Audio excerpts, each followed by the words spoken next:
Welcome to the Learning Expedition. This channel is dedicated to exploring educational content that enhances your knowledge and skills. Join us on this journey to discover new insights and expand your understanding across various subjects. Let's embark on this learning adventure together. In this session, we will delve into the differences between ANOVA, MANOVA, and ANCOVA. This beginner's crash course will provide you with a foundational understanding of these statistical methods, helping you to apply them effectively in your research and data analysis.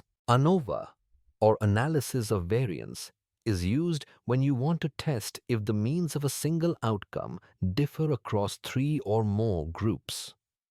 For example, you might use ANOVA to determine if post-test math scores differ across different groups, such as control and treatment groups. To perform ANOVA in SPSS, open your data set and navigate to Analyze, then Compare Means and select One-Way ANOVA. Set your dependent variable and factor, choose a post-hoc test like Tukey, and click OK. The output will show if significant group differences exist. MANOVA, or multivariate ANOVA, is used when you have multiple dependent variables and want to see if groups differ on them together.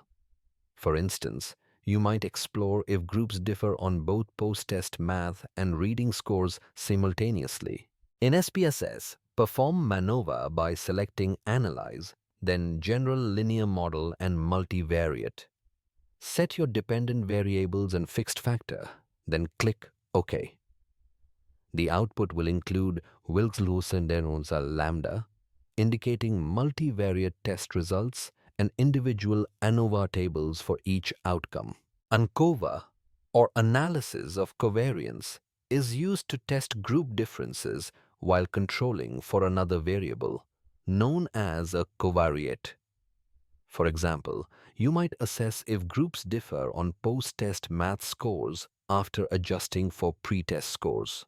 To conduct ANCOVA in SPSS, go to Analyze, then General Linear Model and Univariate. Set your dependent variable, fixed factor, and covariate, then click OK. The output will show Type 3 tests, indicating if group differences are significant after adjusting for the covariate. Thank you for joining this session on ANOVA, MANOVA, and ANCOVA. We hope you found it informative and useful. Don't forget to subscribe to the Learning Expedition for more educational content. Stay curious and keep learning.